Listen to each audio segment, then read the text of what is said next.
నమస్తే అన్న అందరికీ నమస్కారం. మహిళా కానిస్టేబుల్ హత్య కేసులో సంచలన నిజాలు బయటికి వచ్చాయి, సంచలన విషయాలు బయటికి వచ్చాయని చెప్పేసి స్థానిక మీడియా పేర్కొంది. వివరాల్లోకి వెళితే రంగారెడ్డి జిల్లా ఇబ్రహీంపట్నంలో కానిస్టేబుల్ నాగమణి గారి హత్య కేసులో నిందితుడు పరమేష్ ను పోలీసులు అరెస్టు చేశారు. తన యొక్క ఆస్తిలో వాటా అడగనని చెప్పేసి బాండు రాసివ్వాలని చెప్పేసి సోదరుడు పరమేష్ గతంలో చేసిన ఒత్తిడికి నాగమణి గారు అంగీకరించలేదు.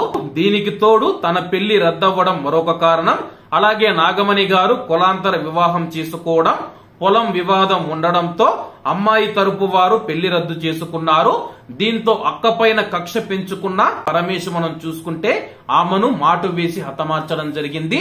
ప్రస్తుతం ఈ యొక్క విషయం సంచలనంగా మారింది. ఆస్తి తన యొక్క తోబుట్టువు ఆస్తి ఇచ్చేదానికి కూడా డబ్బు అనేది ఈ రోజు ఉంటది, రేపు ఉండదు. అలాగే తన యొక్క ఆస్తి ఏదైతే ఉందో ఆ యొక్క తోబుట్టువుకు ఇచ్చేసి తన బతుకు తాను బతికేది, ఇతని బతుకు ఇతని బతికేవాడు. కానీ ప్రస్తుతం ఆస్తి కోసం అలాగే తన యొక్క పెళ్లి రద్దవడంతో కక్ష పెంచుకొని తోడబుట్టిన అక్కనే హతమార్చాడు. ప్రస్తుతం పోలీసులు అతన్ని అరెస్టు చేసి విచారణ చేస్తూ ఉన్నారు. ఏది ఏమైనా సరే సొంత అక్కనైతే కడతీర్చడం జరిగింది. చిన్నప్పటి నుంచి ఒక తల్లి కడుపున పుట్టి పెరిగి చివరికి ఆస్తుల దగ్గర చూసుకుంటే ఇటువంటి గొడవలు వస్తూ ఉన్నాయి.